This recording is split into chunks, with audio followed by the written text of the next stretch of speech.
So I had in my pocket this little video camera, and we were taking pictures in Hanoi, and my friend said, why don't you go stand over on the curb there and do that stupid dance you do? The dance was something that I'd always done.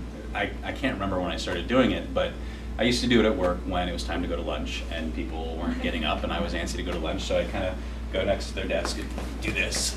And pretty soon they're going to stop working and come with me to go to lunch. So he knew I did this dance. He said, why don't you go over there and do that dance? And I did, and I thought, oh, this is cute. This is an easy little memento from a place I've gone to. I don't have to buy a spoon or a shot glass or a t-shirt. I can just do this dance in a cool place, and 10 years later I'll have a reminder of this exotic place I got to go to. I discovered that doing this little dance, making a video was more interesting, and you could put them together, and it turned into something bigger. I didn't realize what that was going to be. I didn't realize that it was going to be saying anything to anyone, but when I finished the trip and got home and I made this video and I put it up on my website, and I emailed it to a couple of friends and my siblings, and they thought, oh, you know, that's funny, Matt did this thing on his trip, great. But it ended up getting found by some other people I knew, and they put it on their blogs, and it got passed around, and then it wound up on other blogs. And one day I woke up, and you've all heard stories like this, the whole YouTube phenomenon. One day I woke up and 60,000 people had watched my video, and I thought, oh my God.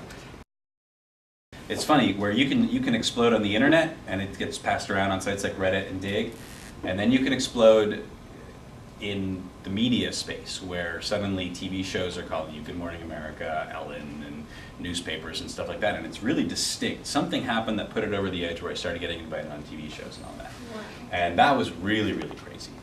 I was on a road trip at the time, and I would stop at a gas station or a hotel and check my email, and there'd be hundreds of emails. I got an email from Walter Cronkite, and then there'd be getting invited on the Today Show, the Ellen Show. So I was on the phone talking, and then in the midst of all that, I got an email from Stride, which is owned by Cadbury Adams. They make Dentyne and they make Trident, and by now you guys probably know Stride. And they said, we're bringing out this gum in June of 2006, and we want one of these viral videos that everybody's talking about. Can you make one for us? And I said, well, I'm broke. I made this one and I don't have any money and I don't have a job. And they said, yeah, well, we'll pay you to make another one for us. And I thought, okay, that sounds good. That sounds good. I mean, I really had left myself open, because I knew by that point that I didn't want to be making video games anymore, but it was all I'd done, so it was all I could get work doing. So I was doing it on contract, but what I really wanted to do was travel. And so I had this big opening in my life for that to happen, and then boom, it did.